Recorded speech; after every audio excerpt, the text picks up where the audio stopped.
finding mockups and making sure it's the right mockup for your client can be difficult. But what if you could just create them yourself really easily? Well, here's a Whisky mockup that I've created here, and I did it all inside of Photoshop really easily, literally just from an image like this.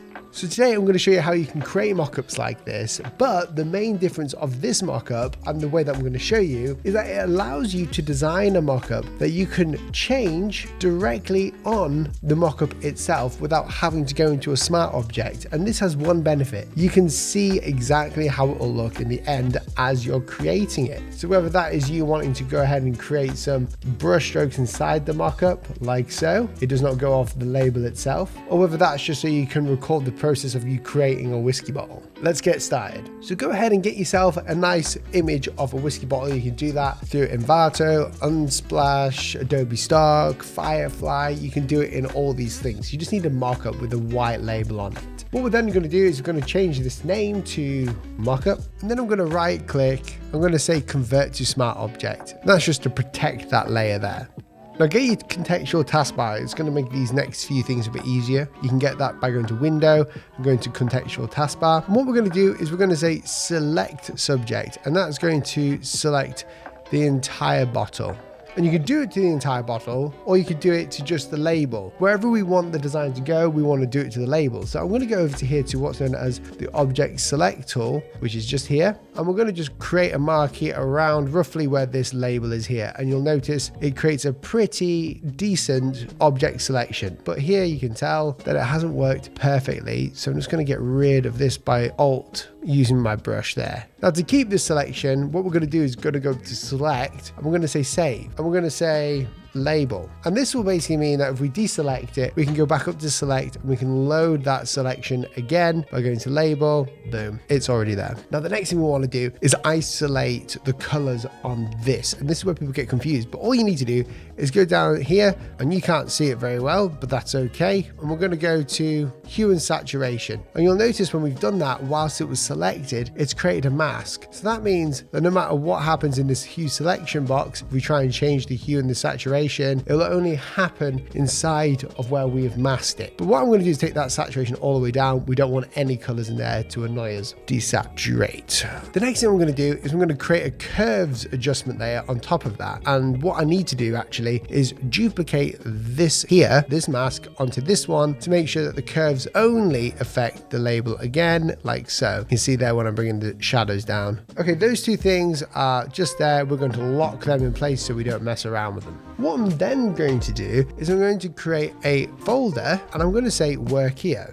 And then I'm actually going to make sure that the color is red of this, just so I know. But the most important thing to do is to add this mask onto that folder there. So any work that goes in there is instantly masked out anyway. Now, the problem is if we were to just put our work in here, like let's say some text, let's make it red, obviously it's going to be masked out. So we've kind of got that look there, but it looks very flat. It looks okay, and it might work a little bit, but it looks flat. And that's because we've got highlights and shadows. We've got the highlights and the shadows all in this label here. So what we need to do is kind of work out a way to get those highlights and shadows back out and on top of our work. So the best way of doing that is by going and duplicating the original mockup layer. So Command J, we're going to move that up to the top of the layer stack, out of that group, so we don't put it in. We're going to call this highlights, so rename it, and we're going to go up to filter, and we're going to say camera raw filter. And this is really easy. All we're doing here in this camera raw filter is we're going to decrease the exposure and the saturation completely so it's black and white, because we don't need the color values in there. And then we're going to increase the whites slightly and the highlights. We don't want it to create too much of a bloom, but we do want the highlights to be there. And we're going to press OK. Then I'm going to put my mask again by holding Option or Alt from here on top like so. And that looks terrible. And that's because we need to use some blend modes. So we've got these blend modes here. And what we want to do is only bring out the highlights of this. So we're going to go to normal, and we're going to say screen, because what screen does is it gets rid of the blacks but highlights the whites. And you can see here that our lettering is also being affected by this perfectly. Now the trick to the next part is we're going to duplicate the highlights, and we're going to say shadows, and we're going to do the opposite. We're going to find the opposite blend mode for that, and that is multiply for the darks. But the problem is multiply, it's way too much. So we're going to bring down the transparency of multiply and just add it back in like so. And in fact, what I'm going to do is if it's too much, like you're seeing here,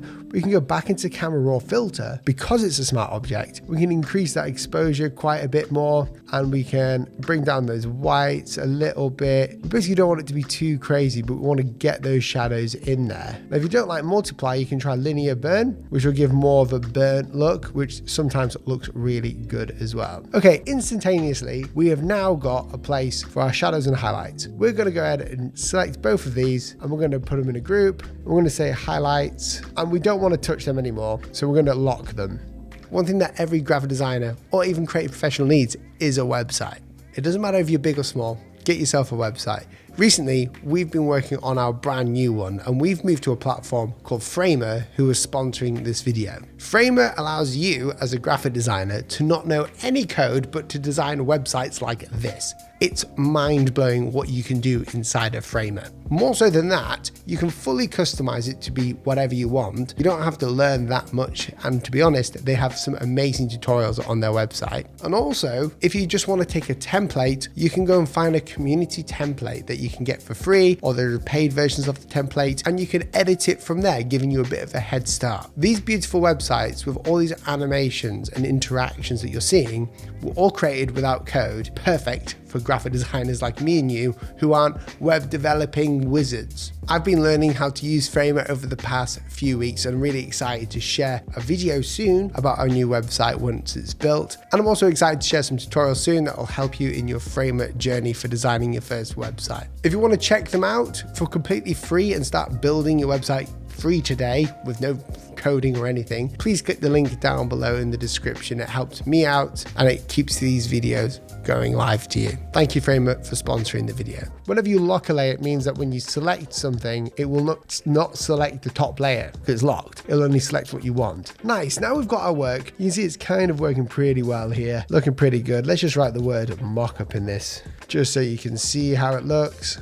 That's looking pretty good, but what if you wanted to go a bit further where you wanted to change the color of the label? Well, that's easily done as well. All we need to do is go down here to this curves part. We're going to close this group up. We don't want this layer in there. What we're going to do is we're going to select this mask here by holding Command or Control, and that will create that selection again. We're going to go to adjustment layers and then add a solid color just like so. And what we've done is we've made it so on the layer stack, if we add a solid color of anything, even black, it will take the highlights and shadows on top, which is pretty cool, right? I think those highlights, I'll be honest, probably a little bit too much right now. So I'm going to just bring them down slightly. It just needs a little subtle highlight. Yeah, that looks good. Now, sometimes you'll find that the blending won't happen really well on the sides here. So what I tend to do is I like to find my just good old hard round brush, bring that down a little bit, bring that up, and we're going to mask out with our black and white a little bit here to make it a little bit cleaner. And the great thing about masks in Photoshop is that it's non-destructive. Okay, that's really cool. I'm going to change the actual lettering color. Let's do that to white, see what it looks like. You're still picking up those shadows and highlights, which is really good, but now we have no texture, which is annoying. So I'm going to go back to kind of this off-white. Let's change this back to a nice gray. And what I want to do is bring in some texture. And again, you can get your textures from anywhere, but I've got some here that I like to use, which is just this paper background. And I'm just going to drop it in. And then I'm going to just basically copy my mask over again. We're doing a lot of masking here to make this work. Now this looks pretty terrible right now, and we could use like a blend mode, but that will change the colors. So what we want to do actually is just double click on it, and we want to go to the blend if areas here. This basically tells Photoshop what it should bring in and what it should take out. And what I want it to do is take out all the white and leave the black on top. And then I want to make sure the white on the bottom is cancelled out too. I want to make sure we've got the texture in there though still. So play around with these a little bit to get the desired amount of texture you want in your label. Make sure that this can get to real dark like so. That's cool because we've got a nice amount of texture there now too. And I'm going to just say unlock that paper background as well. We're going to move it on top of the highlights to keep it there. Change this to label color. And now what you've done is you've created a whole mockup that you can use and draw directly in. As long as it goes into this red layer here called work here, if we were to, I don't know, use our brush, let's use our paint, let's find a cool spray brush with a neon red. All the work inside of this label will stay there like so, and it will only affect the parts that you want it to within this part there. And if you want to change the label color at any point, you can go absolutely wild with it if you really wanted to. And it's a really good and easy way of just checking your work when you're doing some packaging design. If you want to just do some concepts to see what it would look like when you do it, it's a really easy way and an easy method to do that too. What I'm going to do here, in fact, is I'm going to create another mock-up here. Let's create a selection on the cup. There you go. Pretty cool. On top of this, I'm going to create a little soft round part.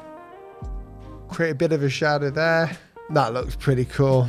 You can really go wild within this in Photoshop. So guys, I hope you enjoyed this video. I hope you enjoyed how we create it. You can do it with nearly anything. Just isolate those highlights and those backgrounds. Now, if you're lazy and you just want all of these mockups that I've created just in this same way, then you can go ahead and visit the link in the description below to go and buy some. I've got many of them. I've got business cards, cans, everything like that. Not only will you be supporting me on the channel, but you'll be making it easier on yourselves, so you don't have to do this. But I thought it was a neat tutorial to show you. So hope you enjoyed watching, and I'll catch you in the next one. See you soon.